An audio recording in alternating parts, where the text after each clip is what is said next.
Hi, my name is Toby. I'm a session singer and a backing vocalist. I am self-taught, so I haven't trained at any particular establishments, but I have been working in the industry for a little over 15 years. Sorry, that was quite a shock to me right then. The thing that first got me into singing, I would say, was church. It sounds kind of cliche and stereotypical, but my dad was the choir master in my church. So I joined the choir quite young. My sister was in the choir. My mum was in the choir. My dad sang, he played drums, he played bass guitar. And my brother, my youngest brother, he then started drumming. So it was a little bit of a family affair.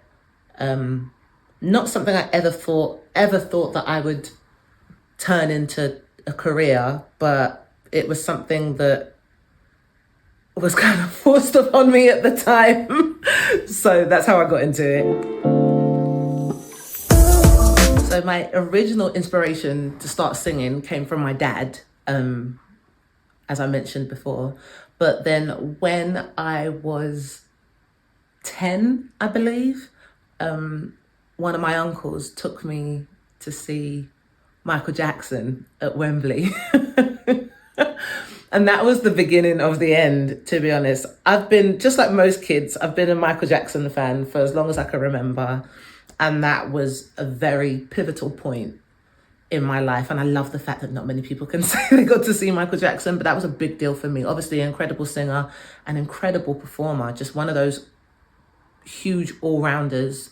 Vocal inspirations for me, completely segueing from Michael Jackson, would be Brandy, India.Arie. I love Mary J. But yeah, Michael Jackson, he was like, that was the pinnacle for me. And the fact that I was blessed to see him is something that will definitely stay with me for the rest of my life. So the art I create it always starts off as being somebody else's baby. So it's always somebody else's child, especially because I'm a session singer and a background singer.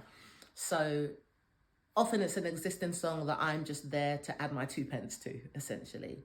Some jobs you go in, they've got parts arranged for you already, and they just want you, this is what we want you to sing, just sing it. Sometimes you get jobs where they'll give you a song, this is the song, we want backgrounds on it, can you help us arrange something? And that's when you kind of get to put your vocal arranger hat on. And it's always a blessing when you're working with other people that kind of know what you're doing and know what they're doing. So you get to arrange the parts for a song. So all those pretty layers that you hear in the back of songs that help tell the story and pad out and fill out the song that in a way that cannot necessarily be done by musical instruments. That is when the background vocals come in. That's when I come in.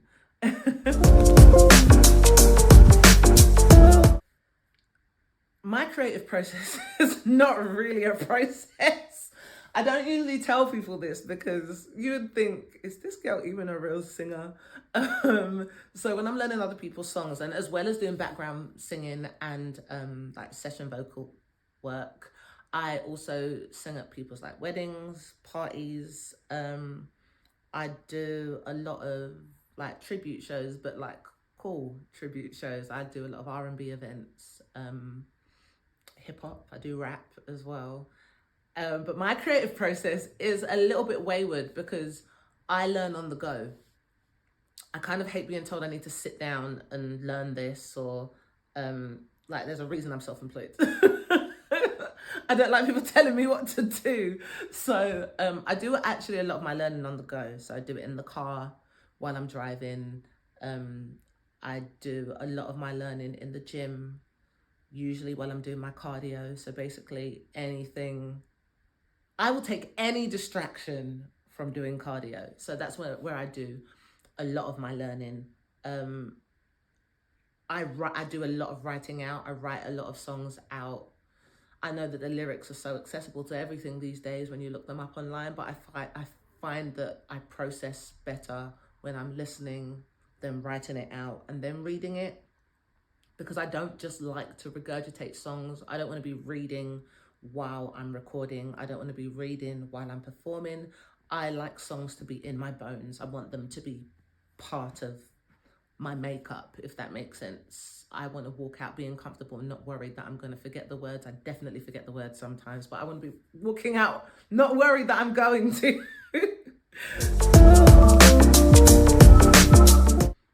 If I could give any advice for singers or to singers, it would be get used to hearing no. And I know that that sounds a little bit pessimistic, but the reason I say get used to hearing no, it's because once you're used to hearing no, it can't shake you and it can't phase you, and you can just keep cracking on, keep persevering, keep doing what you're doing, keep aspiring to be what you would like to be, whatever that is, whether you just want to do something like what I do, where you just sing background, you sing locally,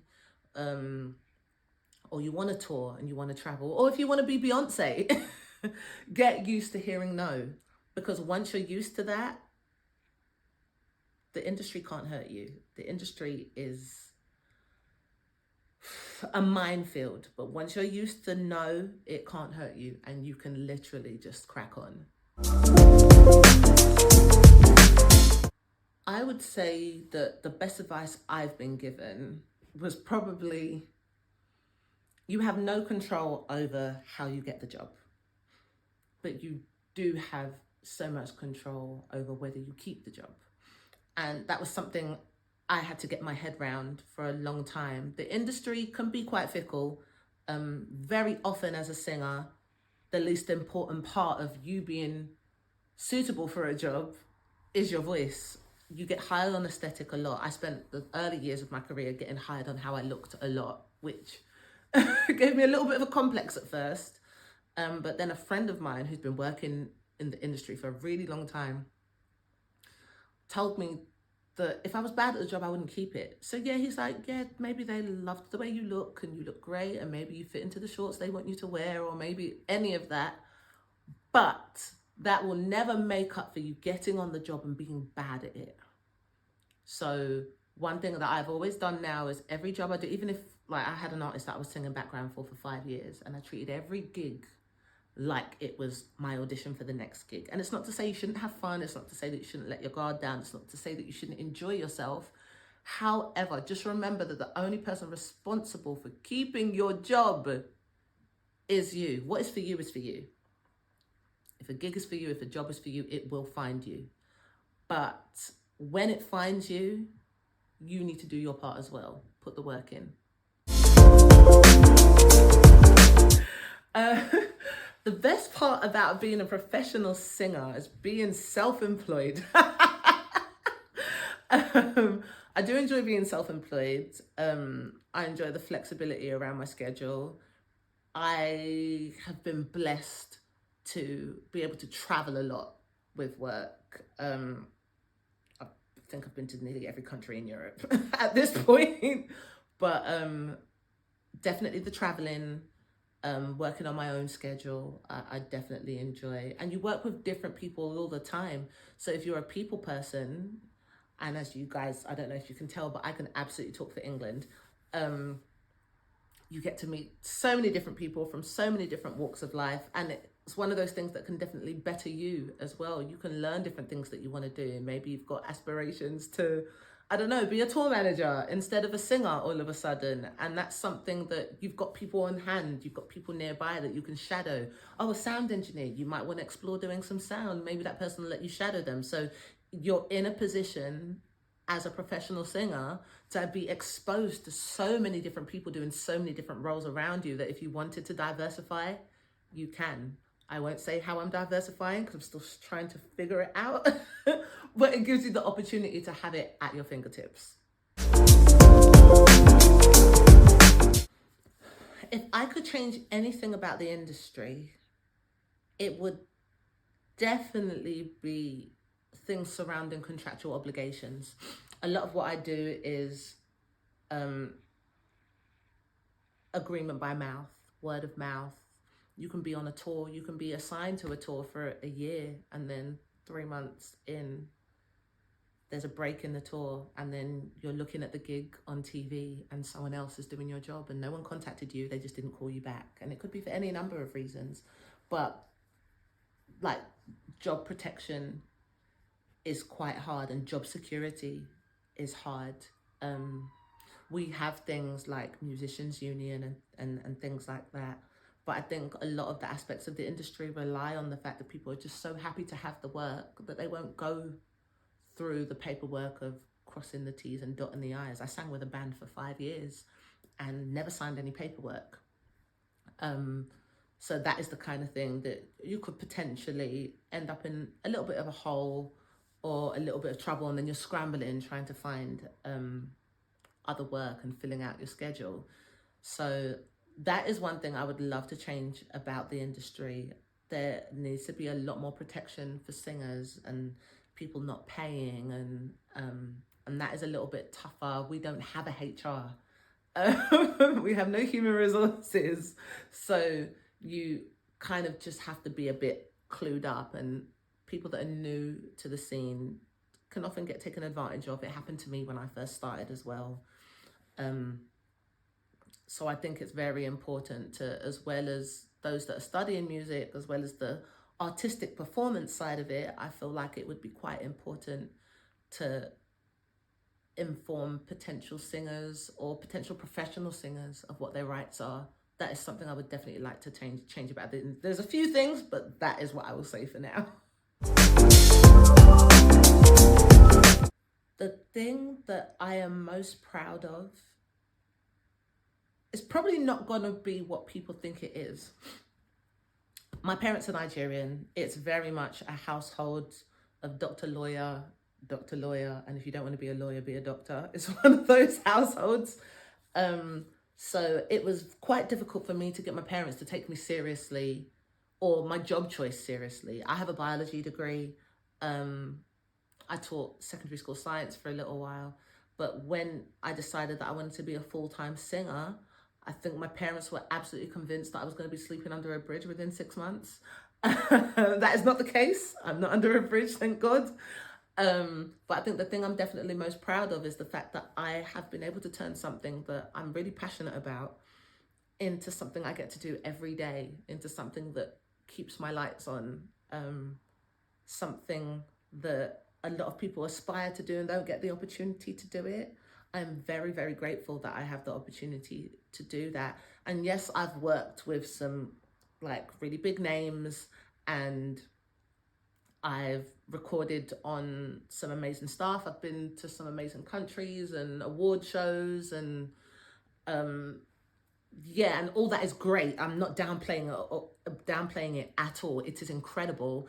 But there is nothing it's gonna sound so toxic, but there's nothing better than being able to say I told you so to your parents. It's incredible.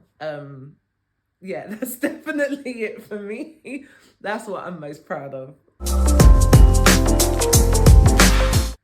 In terms of my next steps, or what could be next for me in my career, one thing I haven't tapped into yet, or tapped into as much as I would have liked to, is theatre.